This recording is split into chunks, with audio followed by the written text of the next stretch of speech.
मुझे कोई दिक्कत नहीं है। और ये कौन कराया है, कैसे कराया है, उतना बेवकूफ़ तो नहीं हूँ मैं। सीरियसली आप लोग ऐसे कैसे कर सकता है कोई भी।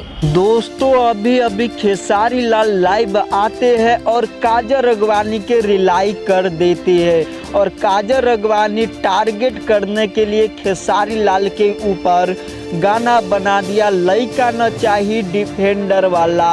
और खेसारी लाल के कहती है कि भैंस चरा रहा था तो दिमाग तो बहुत होगा। इसी बात के लेकर खेसारी लाल काजल राघवानी पर टूट पड़े और खेसारी लाल लाइव में आकर काजल राघवानी के क्या बोलते हैं और काजल राघवानी भी लाइव में आकर खेसारी लाल के गाली देने लगती है। और काजल राघवानी जब खेसारी लाल पर गाना बनाई तो हर कोई ने खेसारी लाल को मजाक बनाने लगे। इसी बात के लेकर खेसारी लाल लाइव में आते हैं और काजल राघवानी के बहुत कुछ बोल देते हैं। चलिए वीडियो चलाकर आप सभी को मैं दिखा देता हूँ। पर मुझे नहीं चाहिए भाई, और यहाँ कोई बड़ा छोटा नहीं है।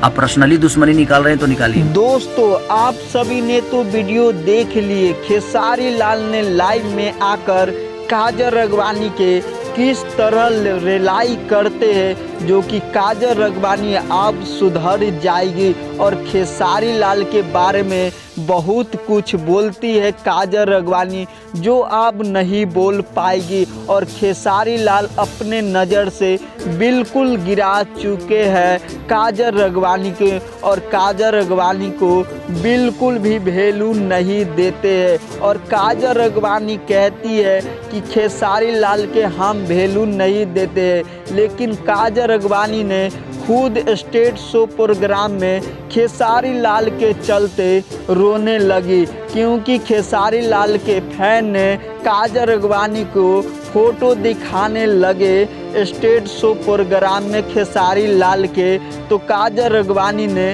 रोने लगी। और काजल राघवानी कहती है कि खेसारी से कोई रिश्ता नहीं है अब। और इसी बात के लेकर खेसारी भी बहुत खुश है, लेकिन फिर भी क्यों विवाद करती है खेसारी लाल से।